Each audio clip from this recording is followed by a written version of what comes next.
আসসালামু আলাইকুম। আজকে আমাদের বিবিএ প্রথম বর্ষের অর্থাৎ প্রিন্সিপালস অফ অ্যাকাউন্টিং এর তৃতীয় ক্লাস। বিগত দুইটা ক্লাসে আমরা হিসাব বিজ্ঞান সম্পর্কে একটু একটু ধারণা নেওয়ার কিন্তু চেষ্টা করছিলাম।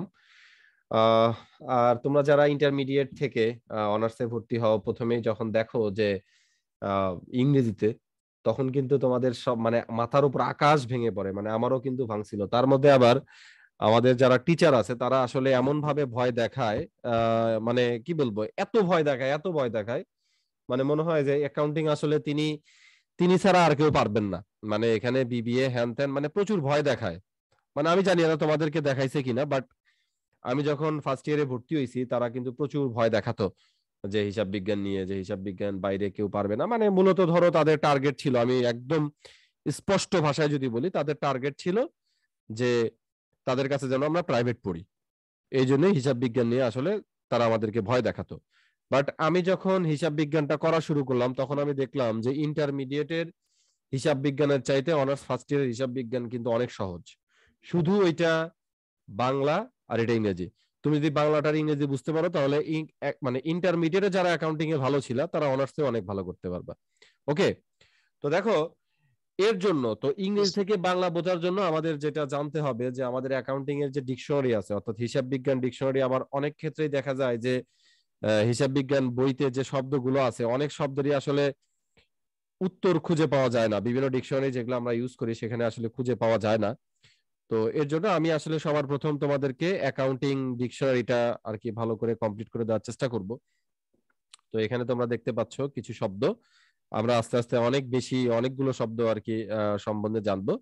তো আরেকটা কথা বলে নেই, তোমরা যারা ইউটিউবে ভিডিওটা দেখতেছো বা দেখবা, কোনো এক সময় হয়তো বা ভিডিওটা ফ্রিতে আপলোড করা হবে। তো যখন ফ্রিতে আপলোড করা হবে তখন অনেকেই দেখে কমেন্ট করে যে কিভাবে আপনার কাছে ক্লাস করতে পারি এভাবে জুমে। তো প্রথমেই বলে রাখি, এটা কিন্তু ফ্রি ক্লাস না। এটা জুমে যদি ক্লাস করতে চাও সরাসরি এভাবে, সেক্ষেত্রে অবশ্যই পেমেন্ট করে তারপরে করতে হবে। তো তোমরা যারা কোর্স ফি দিয়ে আমার কাছে এভাবে ক্লাস করতে চাও, তারা 0171442149, এটা আমাদের অফিসিয়াল ইমো এবং হোয়াটসঅ্যাপ নাম্বার। এই নাম্বারে জাস্ট একটা মেসেজ দিয়ে দিবা। ওকে, দয়া করে কোনো অবস্থাতেই কোনো কারণেই কল দিবা না। কল যদি দিতে হয় হোয়াটসঅ্যাপে আগে মেসেজ দিয়ে আগে তোমরা অনুমতি নেবা, দেন কল দিবা। তো দেখো, হিসাব বিজ্ঞানের যে শব্দগুলো আছে এগুলো কিন্তু দুই ভাগে ভাগ করা যায়। একটা হচ্ছে সনাতন বা ব্রিটিশ, আর একটা হচ্ছে কি আধুনিক বা আমেরিকান। তো অনেকেই জানো যে ব্রিটিশ বলতে যেটা, সেটা পুরাতন পদ্ধতিকে বোঝানো হয়। আর এখন বোঝানো হয় কি আমেরিকান। একটা সময় কিন্তু পৃথিবী শাসন করতো কারা? ব্রিটিশরা। আর এখন বর্তমানে কারা করে? আমেরিকা। আমেরিকানরা। তো এই জন্য সারা পৃথিবী এখন কি করতেছে, বিশ্বের আর কি কিছু রাষ্ট্র ব্যতীত, যে আগে কিন্তু আমরা অ্যাকাউন্টিং কিন্তু আমরাই যখন 9-10-এ পড়ছি তখন কিন্তু সবকিছু নিয়ম কানুন সনাতন অর্থাৎ ব্রিটিশ পদ্ধতিতে ছিল। বাট এখন কিন্তু সবকিছু আধুনিক অর্থাৎ আমেরিকানে চলে আসছে। তো দেখতে পাচ্ছ যে অ্যাকাউন্টেন্সি, অ্যাকাউন্টেন্সি অর্থাৎ হিসাব শাস্ত্র, আর অ্যাকাউন্টিং মানে হিসাব বিজ্ঞান, বুক কিপিং মানে হিসাব রক্ষণ, অ্যাসেট মানে সম্পত্তি, কারেন্ট লাইবিলিটিস মানে চলতি সম্পদ, cash in hand, cash in hand হাতে নগদ, এই কথাটার মানে কি? এই কথাটার মানে হলো যে এই মুহূর্তে তোমার হাতে কত টাকা আছে, এই মুহূর্তে তোমার হাতে কত টাকা আছে, এটা আমাদের চলতি সম্পদ। এবং সম্পদ সাধারণত ডেবিট ব্যালেন্স প্রকাশ করে। ক্যাশ এট ব্যাংক, ক্যাশ এট ব্যাংক দ্বারা যেটা বোঝায় যে এই মুহূর্তে তোমার ব্যাংকে কত টাকা জমা আছে। হ্যাঁ, এটাও আমাদের চলতি সম্পদ, আর সম্পদ কি ডেবিট ব্যালেন্স প্রকাশ করে। ক্যাশ ইকুইভ্যালেন্ট, নগদ সমতুল্য, নগদ সমতুল্য, এটাও চলতি সম্পদ, এটাও সম্পদ ডেবিট উদ্বৃত্ত প্রকাশ করে। স্যার নগদ সমতুল্য বিষয়টা বুঝিনি স্যার। আচ্ছা, সমতুল্য, সমতুল্য মানে বুঝো নাই? যে ধরো, এটা তো একটা বাংলা ওয়ার্ড, বাংলা ওয়ার্ড বোঝানো তো আসলে কঠিন। ধরো তোমার মা বলল মানিক এবং কানিক, মানে মানিক তোমার বন্ধু হচ্ছে কানিক। হুম, তো তুমি ধরো মারা গেছো, মানে যাইতে দিতে পারো, আমরা সবাই তো মারা যেতে পারি, তুমি আমার রাগ করো না যে আমারে এভাবে মেরে না দিল। না স্যার। তো তোমার মা কানিককে দেখলেই তোমার কথা তার মনে পড়ে। সে মনে করে যে এই মানিক আর কানিক সারাদিন একসাথে টোটো করে ঘুরে বেড়াইছে, আজ আমার মানিক নাই। ও তো আমার ছেলের মতোই, মানে কানিকের মাঝে তোমার মা মানিকের স্বাদ খুঁজে পায়। তার মানে কি, যে মানিক আর কানিক সমতুল্য, মানে বলে না যে আপনি তো আমার মায়ের মতন, আপনি তো আমার তুমি তো আমার ছেলের মতন, এরকম বলে না? জি স্যার। আচ্ছা, এটা নিয়ে একটা আর কি কৌতুক আছে, কৌতুকটা মনে পড়লো তোমাদের একটু বলি। সেটা হলো যে একটা লোক বলতেছে, একটা লোকের মানে মা মারা গেছে, সবাই অনেক জন আইসা বলছে যে এটা তো তোমার মা মারা গেছে, চিন্তা করো না বাবা, আজ থেকে আমাকেই মা বলে ডাকবা, আমি তো তোমার মায়ের মতনই। বাবা মারা গেছে, বুঝছো? জি। সবাই এসে সান্ত্বনা দিচ্ছে যে আজ থেকে আমাকে কি ভাববা, বাবা বলেই ভাববা, আমি তোমার বাবার মতনই। বাবার সাথে যেরকম যা আচরণ করতে আমার সাথেও সেরকমই ভাববা, বাবার মতো করেই আমাকে দেখবা। ভাই মারা গেছে ধরো, তাও অনেকে এসে বলছে আমি তো তোমার ভাইয়ের মতন, এরকম এসে ইয়া দিছে। এখন লোকটার বউ মারা গেছে, বুঝছো? এখন লোকটা ভাবছে বা ভালোই হইলো, আর ওর ক্যারেক্টার একটু সমস্যা ছিল, যে বউটা মারা গেছে তাহলে তো অনেকে এসে বলবে যে আজকে থেকে মানে কি, যে আমাকেই তোমার বউ ভাববা। তো ভাবতেছে তাহলে তো আসলে আমার জন্য ভালোই হইলো, বুঝছো? তো জি লোকটা আর কি স্যার। এরকম ভাবতেছে। তো ভাবতে ভাবতে এখন কেউ এসে ওকে আর বলতেছে না যে আজকে থেকে আমি তোমার বউয়ের মতন, বুঝছো? আজকে থেকে জি। আমি তোমার বউয়ের বউয়ের মতো। মতন। তো এই জন্য আসলে সে খুব কি করে গেছে, টেনশনে পড়ে গেছে। তেমন বলছে কি ব্যাপার, তোমার বাবা মারা গেল, ভাই মারা গেল, বই মারা গেল, মানে ভাই মারা গেল, তুমি তেমন কষ্ট নষ্ট তোমাকে পেতে দেখিনি, কিন্তু বউ মারা গেছে তুমি এত কষ্ট পাচ্ছ কেন? তখনও বলছে যে আমি বাপ মারা গেছে অনেকগুলো বাপ পাইছি, বউ মারা গেছে অনেকগুলো বউ, সরি, মা মারা গেছে অনেকেই বলছে যে আমি তোমার মায়ের মতো, ভাই মারা গেছে বলছে আমি তোমার ভাইয়ের মতন, কিন্তু বউ মারা গেছে আজ পর্যন্ত কেউ আমাকে বললো না যে আমি তোমার বউয়ের মতন, বুঝছো? তো সমতুল্য ব্যাপারটা হচ্ছে এরকম। আমি কি বলতে পারছি? জি স্যার। আচ্ছা, মার্কেটেবল সিকিউরিটিজ, হ্যাঁ, যেটাকে বলা হয় মার্কেটেবল, যেটাকে বলা হয় বিক্রয়যোগ্য সিকিউরিটিজ, হ্যাঁ, সিকিউরিটি বা সঞ্চয় পত্র মানে বোঝায় সাধারণত এগুলো দ্বারা, হ্যাঁ। তো এই সিকিউরিটিজ একটা হচ্ছে মার্কেটেবল না, অর্থাৎ বিক্রয়যোগ্য না। বিক্রয়যোগ্য না যেগুলো, সেগুলো হচ্ছে বিনিয়োগ সম্পদ। যেগুলো বিক্রয়যোগ্য না সেগুলো কি? বিনিয়োগ সম্পদ। বিনিয়োগ সম্পদ। দেখো আমরা কিন্তু আর্থিক বিবরণীতে সাধারণত সম্পদকে 4টা ভাগে ভাগ করে লিখি। একটা হচ্ছে স্থায়ী সম্পদ। স্থায়ী সম্পত্তি কোনগুলো? স্থায়ী সম্পত্তি কোনগুলো? ধরো জমি, দালান কোঠা, গাড়ি টাড়ি, হান ত্যান, এগুলো হচ্ছে আমাদের কি স্থায়ী সম্পদ। তারপর বিনিয়োগ হচ্ছে বিনিয়োগ, এগুলো আমি আস্তে আস্তে আরো ডিপলি আলোচনা করব। মানে ধরো এই যে বিনিয়োগ, বিভিন্ন প্রতিষ্ঠানে ধরো শেয়ার ক্রয় করা, সিকিউরিটিজ ক্রয় করা, সঞ্চয়পত্র ক্রয় করা, এগুলো হচ্ছে কি বিনিয়োগ। আর এই বিনিয়োগ আবার দুই ধরনের, একটা হচ্ছে বিক্রয়যোগ্য। বিক্রয়যোগ্য কোনগুলো? যেগুলো চাইলেই তুমি কি করে দিতে পারো, বিক্রি করে নগদ টাকায় রূপান্তর করতে পারবা, সেগুলো হচ্ছে কি বিক্রয়যোগ্য সিকিউরিটিজ, এটা চলতি সম্পদ। আর যেগুলো বিক্রয়যোগ্য না সেগুলো হচ্ছে কি আমাদের বিনিয়োগ সম্পদ। স্থায়ী সম্পদ। না না না, স্থায়ী সম্পদ না, বিনিয়োগ সম্পদ। বিনিয়োগ সম্পদ। আর বিক্রয়যোগ্য স্যার এটা হচ্ছে চলতি সম্পদ। হ্যাঁ, বিক্রয়যোগ্য লেখা থাকলে সেটা আমাদের চলতি সম্পদ। আমি চলতি কথা বুঝতে সম্পদ। পারছি? জি স্যার।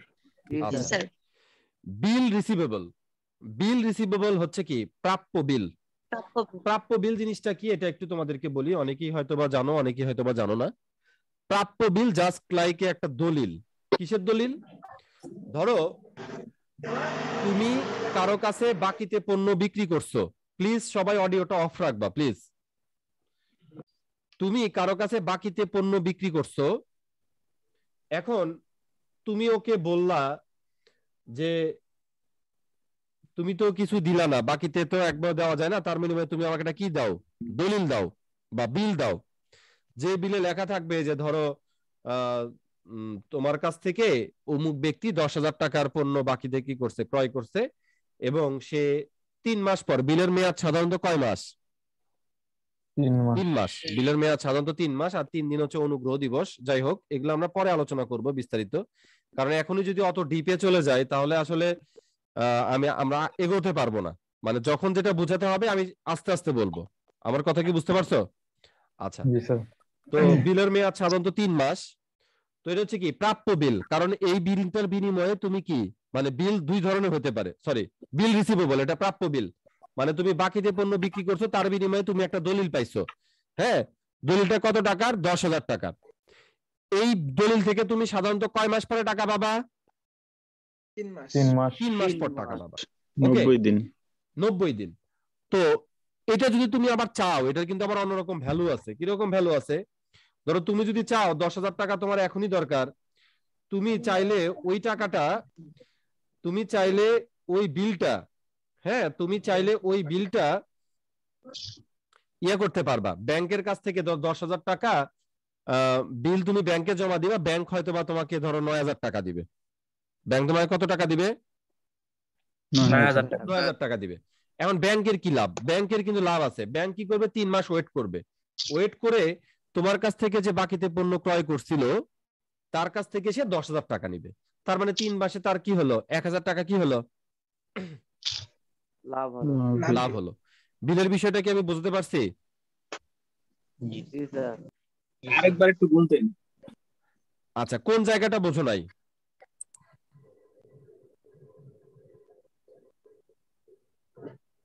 আচ্ছা, তুমি রেকর্ডিংটা আরেকবার একটু দেখে নিও, মানে শুনে নিও। ওকে, হয়ে যাবে। জি স্যার। নোট, প্রাপ্য নোট, নোট রিসিভেবল, এটা মানে সমজাতীয়। ওকে, চলতি সম্পত্তি ডেবিট। তারপর দেখো এখানে আমাদের দেনাদার। দেখো বাংলাদেশের ম্যাক্সিমাম স্টুডেন্টের দেনাদার সম্পর্কে একটা ভ্রান্ত ধারণা আছে, ভুল ধারণা আছে ম্যাক্সিমাম। আমি যারা কমার্সে ছিল, এক্স কে আবু জাবির আমার পূর্বের student, Sandip Howlader audio off রাখো প্লিজ।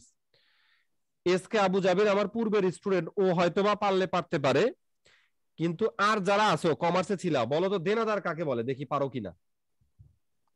কারণ দেনাদার সম্পর্কে আমাদের টিচাররা আমাদেরকে ভুল শেখান, এবং আমার টিচারও আমাকে ভুল শিখাইছেন এই জিনিসটা। যে কমার্সে ছিল আবু জাবির ব্যতীত, দেখি বলো যে নিজেকে যেটা পরিশোধ করতে হবে বুঝি নাই স্যার, নিজেকে যেটা পরিশোধ করতে হবে অন্যজন পাবে, আমি দিব। এটা কিভাবে সৃষ্টি হয়? অন্যর কাছ থেকে বাকিতে আমি কোনো বাকিতে পণ্য ক্রয় করছি, কোনো পণ্য ক্রয় করলে দেনাদার। বাকিতে পণ্য ক্রয় করলে দেনাদার হয় নাকি পাওনাদার হয়? বাকিতে পণ্য বিক্রয় হলে দেনাদারের সৃষ্টি বিক্রয় হবে। করলে। আচ্ছা দেখো, বিক্রয় করলে। ম্যাক্সিমাম জায়গাতে আমাদেরকে যেভাবে শেখানো হয় সেটা হলো যে আমাদেরকে টাকা দেবে সে হচ্ছে কি দেনাদার। দেনাদার। এখানে কিন্তু একটা ফাঁক আছে কথাটার মধ্যে। ধরো তুমি কাউকে টাকা ঋণ দিছো বা ধার দিছো, সেও তো তোমাকে টাকা দিবে, সে কি তোমার দেনাদার? না স্যার, না, সে কিন্তু তোমার দেনাদার না। না।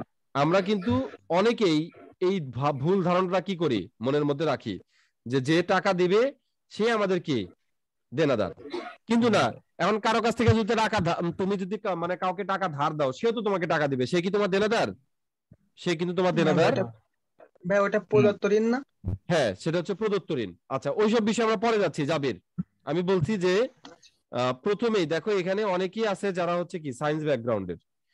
প্রথমেই যদি আমি একদম হাই লেভেলে চলে যাই, তখন ওরা কিন্তু চিন্তা ভাবনা করবে না অ্যাকাউন্টিং এ আমার আসলে বিবিএ কমপ্লিট করা পসিবল না, এরকমই কিন্তু ভাববে। কিন্তু হিসাব বিজ্ঞান কি জাবির বলো আসলেই কি কঠিন? না ভাই, না, হিসাব বিজ্ঞান ইজি। কিন্তু কাউকে যদি ভয় দেখানো হয়, যেমন ধরো আমি প্রথমেই যদি তোমাদের এত আলোচনা না করে যদি প্রথম ক্লাসে অঙ্ক করানো শুরু করে দিতাম, তাহলে যে পোলাপান গুলো আমাকে 2,000 টাকা অ্যাডভান্স দিয়ে ভর্তি হয়েছে,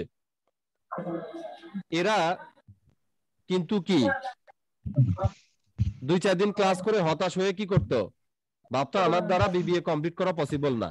কিন্তু অ্যাকাউন্টিং কিন্তু আসলে এত কঠিন না, অ্যাকাউন্টিং খুবই সহজ। তবে আমাদেরকে কি করতে হবে, ধারাবাহিকতা কি করতে হবে, মেনটেন করতে হবে। তোমরা দেখো, তোমাদের যদি সবার প্রথমে যদি বলতো এ রিডিং পড়, তোমার বাবা মা তোমাকে ক খ না শেখায় যদি বলতো রিডিং পড়, তোমরা পারতা? কেউ কি পারতো? না স্যার। না। তো দেখো এই যে সায়েন্সের ছেলে মেয়ে যারা, আর্টসের ছেলে মেয়ে যারা বিবিএ নেয়, তারা ক্লাসে যায় কিছু বোঝে না। কেন বোঝে না? তাদেরকে ক খ না শিখায় তাদেরকে কি বলা হয় যে তোমরা রিডিং পড়ো। কখন না শেখায় যদি কাউকে রিডিং পড়ানো হয় সেই স্টুডেন্ট তো বুঝবে না, এটাই তো কি স্বাভাবিক। তো এই জন্য আমি তোমাদেরকে আগে এগুলো কি শেখাচ্ছি, ক খ শেখাচ্ছি। তো দেনাদার, দেনাদার কাকে বলে? দেনাদার বলতে বোঝায় যার কাছে তুমি বাকিতে পণ্য বিক্রি করছো সে তোমার দেনাদার। অন্য কোনো ক্ষেত্রে যদি তোমাকে টাকা দেয় সে কিন্তু তোমার দেনাদার নয়। একমাত্র তিনি দেনাদার যার কাছে তুমি বাকিতে পণ্য বা সেবা কি করছো, বিক্রি করছো। যার কাছে তুমি বাকিতে পণ্য বা সেবা বিক্রি করছো বাকিতে, সে হচ্ছে তোমার দেনাদার। আচ্ছা, দেনাদারের বিভিন্ন নাম আছে, যেমন বুক ডেপস, পুস্তক ঋণ, এটাও দেনাদার। সেলস লেজার ব্যালেন্স, বিক্রয় খতিয়ানের জের, এটাও লেজার। কাস্টমার অ্যাকাউন্ট, খরিদ্দার হিসাব, খরিদ্দারের হিসাব। কাস্টমার্স অ্যাকাউন্ট, খরিদ্দারের হিসাব, এটাও কি দেনাদার। খাতক, আরেকটা নাম শোনো, খাতক। খাতক মানেও কি দেনাদার। তারপর দেখো এটা হচ্ছে কি সনাতন, এটা কোন শব্দ বলো তো? এগুলো হচ্ছে কোন শব্দ? সনাতন শব্দ, সনাতন শব্দ অর্থাৎ ব্রিটিশ। সনাতন বা ব্রিটিশ শব্দ। আধুনিক শব্দ কি? Account receivable. কি শব্দ? অ্যাকাউন্ট রিসিভেবল মানে হচ্ছে কি প্রাপ্য হিসাব। এটাও আমাদের কি চলতি সম্পদ, এটাও আমাদের কি debit. Okay, debit. Accrued revenue, accrued revenue বকেয়া রাজস্ব বা আয়। রেভিনিউ রিসিভেবল প্রাপ্য রাজস্ব বা আয়, দুইটা কিন্তু একই শব্দ, দুইটা কিন্তু কি একই জিনিস। এটা হচ্ছে কি অ্যাক্রুড রেভিনিউ হচ্ছে কি শব্দ? ব্রিটিশ। আর রেভিনিউ রিসিভেবল হচ্ছে কি আমেরিকান। কথা কি বুঝতে পারছো? হ্যাঁ, আমেরিকানটা বেশি বকেয়া থাকে না রাজস্ব আমাদের। আর আমি বাংলাটা বুঝাই দিচ্ছি, আমেরিকানটা বেশি থাকে নাকি ব্রিটিশটা বেশি থাকে এটা বলা যাবে না, সবই থাকে। বকেয়া রাজস্ব বা প্রাপ্য রাজস্ব বা আয় জিনিসটা কি? দেখো, তোমরা আমাকে একদম টাটকা টাটকা 2000 টাকা বিকাশ করে ক্লাস করতেছো, রাইট? আচ্ছা, কিন্তু যাদেরকে আমি অফলাইনে পড়াই, যদিও আমি হয়তোবা আগামী বছর থেকে চেষ্টা করব অফলাইনে কাউকে আর পড়াবো না, মানে আমার টার্গেট এরকম, বুঝতে পারছো? আমার টার্গেট এরকম, আগামী বছর থেকে হয়তোবা আর আমি অফলাইনে কাউকে পড়াবো না, আমি পুরোপুরি ভাবেই অনলাইনে কি করব, শিফট করব। ঠিক আছে? তো এই অফলাইনে যাদেরকে আমার পড়ায় তারা কি আমাকে অ্যাডভান্স টাকা দেয় নাকি মাস শেষ হয়ে যায় 10-15 দিন যায় তারপর টাকা দেয়? তার মাস শেষ হয়ে যাওয়ার পর টাকা দেয়। মাস শেষ হয়ে যাওয়ার পর তারপরে কিন্তু কি টাকাটা দেয়। আবার অনেকে মেরেও দেয় স্যার। আবার অনেকে মেরেও দেয়, ঠিক কিনা বলো? জি স্যার।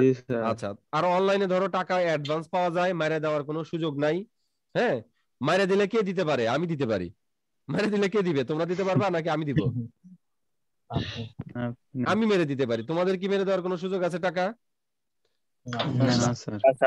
দেখো, এই যে আমি অফলাইনে যে পড়াই, আমি কিন্তু তাদেরকে যখন 31 তারিখ পর্যন্ত পড়ায় ফেললাম, তার মানে ওইটা কিন্তু আমার আয় হয়ে গেছে। কিন্তু আমি কি আসলে 31 তারিখেই টাকাটা পাই? না, না স্যার। 31 তারিখ কিন্তু টাকাটা আমি পাই না, এটা আমি কি পরে পাবো। ভবিষ্যতে কি টাকাটা পাবো কোনো একদিন, ঠিক কিনা বলো? সাধারণত 1 থেকে 15 তারিখের মধ্যে। তার মানে কি ভবিষ্যতে পাবো না? জি স্যার। মানে কি ভবিষ্যতে আমি পাবো রিসিভেবল বা অ্যাক্রুড রেভিনিউ, মানে কি বকেয়া রাজস্ব বা বকেয়া আয় বা প্রাপ্য রাজস্ব বা প্রাপ্য আয়। মানে ভবিষ্যতে যেটা তুমি পাবা, মানে তুমি অলরেডি কাজটা করে ফেলছো বাট টাকাটা এখনো তুমি পাওনি, ভবিষ্যতে পাবা, সেটাই হচ্ছে কি তোমার বকেয়া আয় বা প্রাপ্য আয়। মানে তুমি অলরেডি কিন্তু কাজটা করে ফেলছো বাট তুমি ওই কাজের বিনিময়ে টাকাটা কিন্তু কি এখনো তুমি পাওনি। আমি কি বলতে পারছি বিষয়টা? বকেয়া জিনিসটা কি? জি স্যার। কারো কোনো প্রশ্ন থাকলে বলো। নাই? আচ্ছা, অ্যাক্রুড ইন্টারেস্ট। অ্যাক্রুড মানে কি বকেয়া, ইন্টারেস্ট মানে কি সুদ। সুদ। ওকে, ইন্টারেস্ট রিসিভেবল প্রাপ্য সুদ। এখানে দেখো বকেয়া সুদ দ্বারা কিন্তু ইন্টারেস্ট রিসিভেবল, এই দুইটা দিয়ে কিন্তু আসলে দুই ধরনের বুঝায়। যদিও বইয়ের ভিতরে এভাবে লেখা আছে, এটাও এক দৃষ্টিকোণ থেকে ঠিক, তবে সাধারণত যেরকম হয় আমি এটা বুঝাই দিচ্ছি। ইন্টারেস্ট রিসিভেবল, ইন্টারেস্ট রিসিভেবল বলতে যেটা বুঝায়, ধরো তুমি ব্যাংকে টাকা জমা রাখছো বাট এখনো সুদটা পাও নাই, ভবিষ্যতে কি পাবা। প্রাপ্য সুদ মানে কি তুমি ভবিষ্যতে পাবা, মানে তোমার অর্জন হয়ে গেছে বাট এখনো কি পাওয়া হাতে তুমি পাওনি, এটা হচ্ছে কি তোমার প্রাপ্য সুদ। এটা তুমি চলতি সম্পদ, কারণ ভবিষ্যতে পাবা। আর একরুট বলতে বকেয়া সুদ বলতে সাধারণত আমরা বইপত্রে যেটা দেখি সেটা হচ্ছে তোমাকে দিতে হবে বাট তুমি এখনো কি করনি, দেইনি। কথা কি বুঝতে পারছো? এটা আমরা যখন প্র্যাকটিস করব তখন আরো ভালোভাবে অঙ্ক করার সময় আরো ভালোভাবে বুঝতে পারবো। কেমন? আচ্ছা, স্যার দুইটার মধ্যে তাহলে তো একটু পার্থক্য রয়েছে তাহলে স্যার। হ্যাঁ হ্যাঁ, একটা হচ্ছে দায় আর একটা হচ্ছে সম্পদ। ভাই অনাদায়ী লিখলে তো আর সমস্যা থাকতো না, তাই না? তুমি তো আর যদি বাংলা বকেয়া লিখবে যায়। না, মানে আমি যখন প্র্যাকটিস করাবো তখন এই বিষয়টা আরো একটু ক্লিয়ার করে দিব। কেমন? জি স্যার, জি স্যার। আচ্ছা, স্টেশনারি মণিহারি, সাপ্লাইজ সরবরাহ। দেখো এই দুইটা জিনিস নিয়ে প্রচুর মানে ইয়া আছে, হিসাব বিশারদগণের ভিতরে প্রচুর ঘাবলা আছে, দ্বিমত আছে। একটা শ্রেণী মনে করে স্টেশনারি বলতে খাতা কলম কাগজ পেন্সিল ইত্যাদিকে বলা হয় কি স্টেশনারি অর্থাৎ মণিহারি। আর একটা শ্রেণী মনে করে যে ছোট ছোট সম্পত্তিগুলোকে বলা হয় সাপ্লাইজ, যেমন ধরো স্ট্যাপলার মেশিন, স্কেল, কলম না ক্যালকুলেটর, হ্যাঁ ঘড়ি, পেপার ওয়েট। পেপার ওয়েট কি ধরো মণিহারি কি সাধারণত কি হয়ে যায়, খরচ হয়ে যায়, রাইট? খরচ হয়ে যায়। কিন্তু পেপার ওয়েট কি খরচ হয়ে যায়? না না। স্ট্যাপলার মেশিন কি খরচ হয়ে যায়? না স্কেল কি খরচ হয়ে যায়, শেষ হয়ে যায়? না না। কিন্তু ধরো স্ট্যাপলারের যে পিন সেটা কিন্তু কি হয়ে যায়, খরচ হয়ে যায়। তো একটা শ্রেণী মনে করে মণিহারি বলতে যেগুলো শেষ হয়ে যায় সেগুলো হচ্ছে কি মণিহারি, আর যেগুলো শেষ হয়ে যায় না সেগুলো হচ্ছে কি সাপ্লাইজ। আরেকটা শ্রেণী বলে সাপ্লাইজ এবং স্টেশনারি দুইটাই কি সেম, একটা হচ্ছে ব্রিটিশ, একটা হচ্ছে কি আমেরিকান। আমি এই কথা বুঝতে পারছি? কথা কি বুঝছো? স্টেপলার ক্যালকুলেটরের মধ্যে তো পার্থক্য রয়েছে দুটোটায়। মণিহারি তো স্যার যেগুলো শেষ হয়ে গেছে, স্টেপলার পিন যেটা, স্টেপলার পিন হচ্ছে মণিহারি, মানে একটা শ্রেণী মনে করে স্টেপলার পিন হচ্ছে মণিহারি আর স্টেপলার মেশিন হচ্ছে সাপ্লাইজ। কথা কি বুঝছো? তবে এটা নিয়ে প্রচুর দ্বিমত আছে, আমরা অঙ্ক করতে আমাদের কোনো সমস্যা নাই, মানে আমি তোমাদেরকে দুইটাই বললাম। একটা শ্রেণী মনে করে যে দুইটা একই, আর একটা শ্রেণী মনে করে না দুইটা এক জিনিস না, দুইটা দুই রকম। কথা কি ক্লিয়ার? ক্লিয়ার। আচ্ছা, এগুলো আমাদের অঙ্ক করার জন্য, এগুলো আমরা জাস্ট বেসিক নলেজ দেওয়ার চেষ্টা করতেছি, তো এই জন্য মূলত অঙ্ক করার সময় আমাদের এই ধরনের প্রবলেম হবে না। অ্যাডভান্স এক্সপেন্স, অ্যাডভান্স মানে কি অগ্রিম, এক্সপেন্স মানে কি খরচ। এটা হচ্ছে কি সনাতন। Prepaid unexpired expense, prepaid expense বা আনএক্সপায়ার্ড এক্সপেন্স, অনুত্তীর্ণ খরচ। এই জিনিসটা কি দেখো, এই যে তোমরা আমাকে 2000 টাকা দিছো, কয় মাসের জন্য দিছো? 5 মাসের জন্য দিছো। মূলত 5 মাসের ভিতরে আমি তোমাদেরকে কি করে দিব, সিলেবাসটা শেষ করে দিব। কেমন? তো আমরা যদি মান্থলি হিসাব করি, যদিও টিউশন ফিটা 5 মাসের জন্য আসলে 2000 টাকা না, তো মানে হিসাব নিকাশ অনুযায়ী কত 2500, কিন্তু কেউ যদি একসাথে দেয় তার জন্য কি 500 টাকা ছাড়। তাহলে মূলত প্রতি মাসে কত টাকা করে বলো তো? 500 টাকা করে, কিন্তু তোমরা তো ডিসকাউন্ট পাইছো এটা। তো প্রতি মাসে আসলে কত করে? 500 টাকা করে। 500 করে। তাহলে 5 মাসে কত? 2500। তোমাদের কি আমি এখনো 1 মাস পড়াইছি নাকি জাস্ট কেবল 4টা ক্লাস, 3-4টা ক্লাস হয়েছে? ওরিয়েন্টেশন ক্লাস একদিন আর পড়ালেখার ক্লাস হচ্ছে 3 দিন। তাহলে টোটাল ক্লাস কয়দিন? 4 দিন। আর 4 এক দিন। মাস 4 সমান দিন। কতদিন? 12 দিন। এক মাস সমান 12 কতদিন? 12 দিন। 12 12 দিন। 12 দিন। তার মানে তোমাদের কি এক মাসও অর্থাৎ 500 টাকাও এখনো কি হয়নি, খরচ মানে হয়নি। হয় না। তো এই যে 500 টাকাও খরচ হয়নি, এই পুরো টাকাটাই তোমাদের হচ্ছে অগ্রিম খরচ বা অনুত্তীর্ণ খরচ। আশা করি বলতে পারছি। জি জি স্যার। দুইটাই একই তো স্যার। হ্যাঁ হ্যাঁ, দুইটা তো একই। তার মানে অ্যাডভান্স, স্যার এটা আমাদের বলো বলো। আমাদের জন্য স্যার এটা সম্পদ স্যার। তোমাদের জন্য সম্পদ, কিন্তু আমার জন্য কিন্তু কি দায়। দায় দায় তোমাদের জন্য জি, সম্পদ, কিন্তু আমার জন্য দায়। দায়। দায়। আচ্ছা, আর একটা কথা বলি, ধরো মানুষের হায়াত মৌতের কথা কিন্তু কখনো বলা যায় না। জি। এমন হতে পারে যে আমি মারা গেছি, তখন তোমাদের কিন্তু এই টাকার জন্য কোনো দাবি রাখা যাবে না না। না। কেউ যদি দাবি রাখতে চাও, সে আমার কাছ থেকে টাকা নিয়ে নাও, তার ক্লাস করার দরকার নাই। স্যার মানে আপনি আসলে ভাই টাকাটা আপনি দেওয়া মারা তো যাবেন, আসলে পসিবল না। আমরা তো অতটুকু আশা করতেছি না যে আপনি মারা না যাবেন। না, তুমি করতে, এটাই জন্য আমি বলে নিলাম, তুমি আশা করো বা না করো, মৃত্যু তো অবধারিত, যে কোনো মুহূর্তে হতে পারে, জি জি স্যার। তাই না? অবশ্যই। আচ্ছা, এটা বলে রাখলাম আর কি। আচ্ছা, অ্যাডভান্স এক্সপেন্স তো বুঝতে পারছো। অ্যাডভান্স ইন্স্যুরেন্স, অ্যাডভান্সের ব্যাপারটা বুঝতেই পারতেছো। এখন ইন্স্যুরেন্স জিনিসটাকে এটা একটু বলি। হুম, বিমা। ইন্স্যুরেন্স জিনিসটা অনেকেই বোঝো, অনেকেই বোঝো না। সংক্ষেপে বলতেছি, আমরা যে বিভিন্ন কিছুর বীমা করি, সম্পত্তির উপর বীমা করি বা বিভিন্ন ধরনের বীমা করি, সেই বীমা করার জন্য আমাদের কি বীমা কি মাংনা মাংনা করা যায়, নাকি বীমা কোম্পানিকে টাকা দিতে হয়? টাকা দিতে হয়। কোম্পানিকে টাকা দিতে হয়। টাকা দিতে হয়। যেমন ধরো যাদের যাদের মোটর সাইকেল আছে, তারা জানো যে 1 বছরের জন্য বীমা কি করতে হয়, একবারে করতে হয়। বছর বছর বীমা করা লাগে না, যদিও এখন আর করতে হয় না, এখন আর ওই নিয়ম আমি যতদূর জানি যে নাই, ওটা উঠে গেছে, বীমা আর করার দরকার নাই মোটরসাইকেলের। তো ধরো এই বীমা কি এমনি এমনি করা যায়, নাকি প্রিমিয়াম দিতে হয়? প্রিমিয়াম দিতে হয়। প্রিমিয়াম দিতে হয়। প্রিমিয়াম দিতে প্রিমিয়াম হয়। দিতে হয়। তো এই যে বীমা প্রিমিয়াম দিতে হয়, সেটা যদি তুমি অ্যাডভান্স দাও, সেটা হচ্ছে কি তোমার অগ্রিম বীমা। ভাই কথা কি? সঞ্চয় আর বীমা কি একই? কি কি কি? সঞ্চয় আর সঞ্চয় আর হচ্ছে বীমা। বীমা। না না, সঞ্চয় তো এক জিনিস, বীমা তো না। আরেক জিনিস। সঞ্চয় আর বীমা এক হ্যাঁ। হবে কেন? ও ওকে, ভাই একটা প্রশ্ন ছিল বীমার বলো যদি বলো। ম্যাচ মানে যত বছরের জন্য আমি বীমাটা করব, হুম, এর মধ্যে যদি আমার কোনো ক্ষতি না হয়, তাহলে মানে আমার টাকা কি শুধু চলে যাবে নাকি আমি কিছু ফেরত পাবো? জীবন বীমা হলে টাকা ফেরত পাবা। আর অন্য বীমা হলে? এটা আসলে অন্য বীমার ক্ষেত্রে এটা মেবি চুক্তির উপর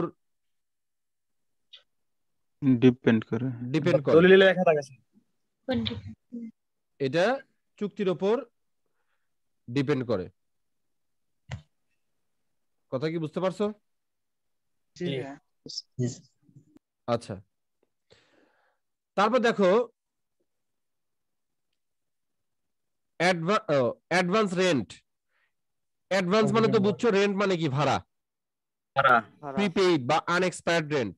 অ্যাডভান্স রেন্ট হচ্ছে সনাতন, প্রিপেইড বা আনএক্সপায়ার্ড রেন্ট হচ্ছে কি অনির্দিষ্ট। স্যার অনুত্তীর্ণ প্রিপেড তো ভাড়া। অগ্রিম মানে দুটো আর হচ্ছে অগ্রিম আনএক্সপেন্সিভ। ভাড়া। বলো, আবার বলো। স্যার প্রিপেড তো অগ্রিম আর আনএক্সপেক্টেড তো স্যার অনুত্তীর্ণ নাকি স্যার? হ্যাঁ হ্যাঁ হ্যাঁ, একই কথা। জি স্যার। বুঝছো? জি আচ্ছা, স্যার। দুটোই তো বুঝতে পারছো। ভাড়া তো মানে তোমার বাসা ভাড়া তুমি কি দিছো, বা তোমার দোকান ভাড়া তুমি কি দিছো, অগ্রিম আগে দিছো। অগ্রিম অগ্রিম দিয়ে দিচ্ছি স্যার। অগ্রিম। অ্যাডভান্স মানে তো বুঝতে পারছো অ্যাডভার্টাইজমেন্ট মানে বিজ্ঞাপন। বিজ্ঞাপন কেন দেওয়া হয় তোমরা জানো, পণ্যের বা যে কোনো কিছুর প্রচারের জন্য। প্রচারের জন্য। ওকে, গুডস মানে মালামাল। মালামালের কিন্তু সংজ্ঞা আছে।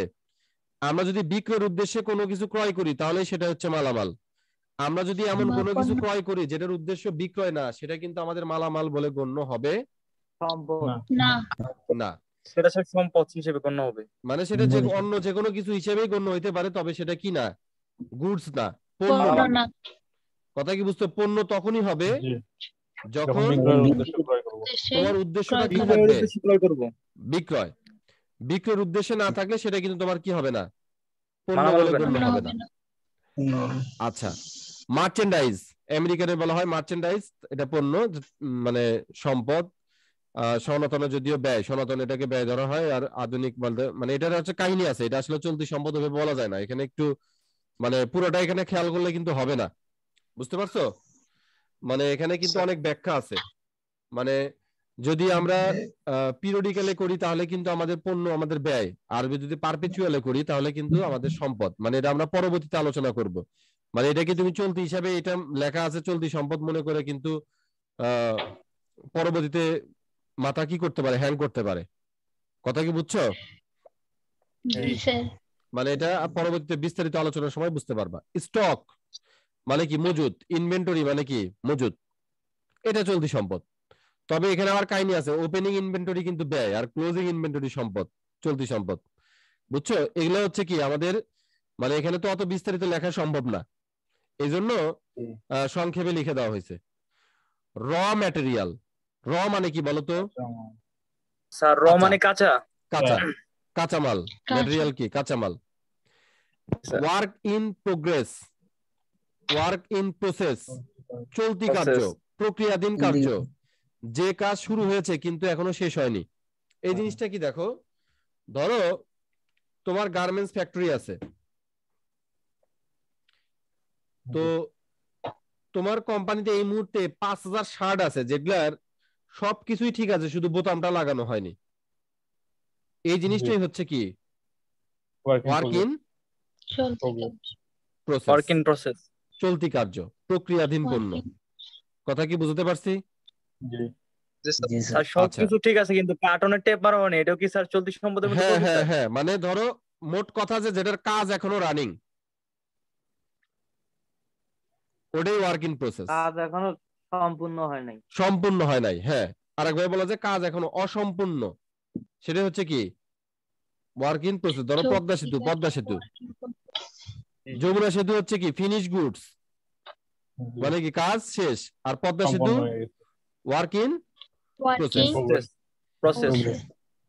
ফিনিশড, কমপ্লিট গুডস, তৈরি পণ্য বা সমাপ্ত পণ্য, যে কাজ শেষ হয়ে গেছে। যেমন ধরো যমুনা সেতু ফিনিশড, কাজ কি? ফিনিশড। বাট পদ্মা সেতু কাজ চলতেছে, ওয়ার্ক ইন প্রসেস। হ্যাঁ। Working process. কনসিগমেন্ট, চালানি কারবারে প্রেরিত পণ্য, এজেন্ট বা প্রতিনিধির নিকট বিক্রয়ের জন্য পাঠানো পণ্য। এই জিনিসটা কি বুঝাই দিচ্ছি, ব্যাপারটা হলো কনসাইনমেন্ট, সরি কনসিগমেন্ট বলি কেন, কনসাইনমেন্ট। তো এই ব্যাপারটা হলো, ধরো দূরের কোনো প্রতিনিধির মাধ্যমে কি করা? পণ্য বিক্রি করা। সিস্টেমটা এমন থাকে, ধরো বগুড়ার বিখ্যাত কি দই, আমি ঢাকাতে পাঠালাম আমার প্রতিনিধির কাছে, হ্যাঁ, আমার প্রতিনিধির কাছে আমি ধরো 10,000 টাকা দই পাঠালাম।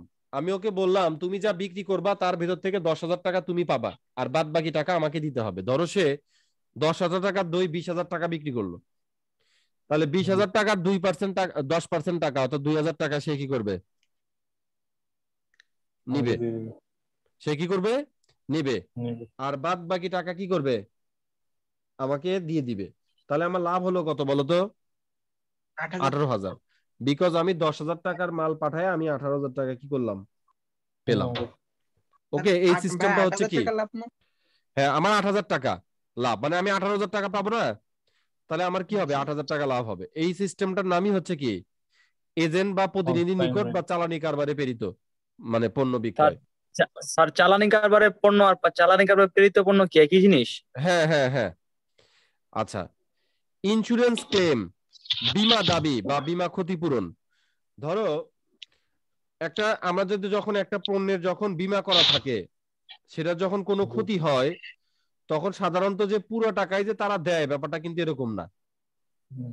হ্যাঁ, কখনো কখনো পুরো টাকা দেয়, কখনো কখনো অর্ধেক দেয়, কখনো কখনো 80% দেয়। এই যে টাকাটুকু আমাদেরকে দিবে, সেটা হচ্ছে কি? বীমা দাবি বা বীমা ক্ষতিপূরণ। ডিউ ফ্রম, কারো নিকট পাওনা। ডিউ ফ্রম, ধরো ডিউ ফ্রম মমিন, মানে তুমি মমিনের কাছে কি টাকা পাও। কথা বুঝতে পারছো? তো যাই হোক, আজকে আমরা একই দিনে আসলে অনেকগুলো করে ফেললে মাথাতে কি হবে? ঝামেলা হইতে পারে। তো আমরা আজকে এই পেজটুকুই পড়লাম, আগামী দিন কিন্তু আমি এগুলো ধরবো, একদম পই পই করে ধরবো। কি করে ধরবো? জি স্যার। পই পই পই পই করে পই পই পই। পই পই করে। পই করে ধরবো আর তোমাদের পই পই করে বলতে হবে। আর জাবেদাগুলো যে তোমাদেরকে বাংলা মিডিয়ামের যে বাংলা জাবেদাগুলো দিছি সেগুলো তোমাদেরকে কি করতে জি হবে? স্যার। লিখে জমা দিতে হবে। লিখতে দেখতে হবে। আমি খাতায়।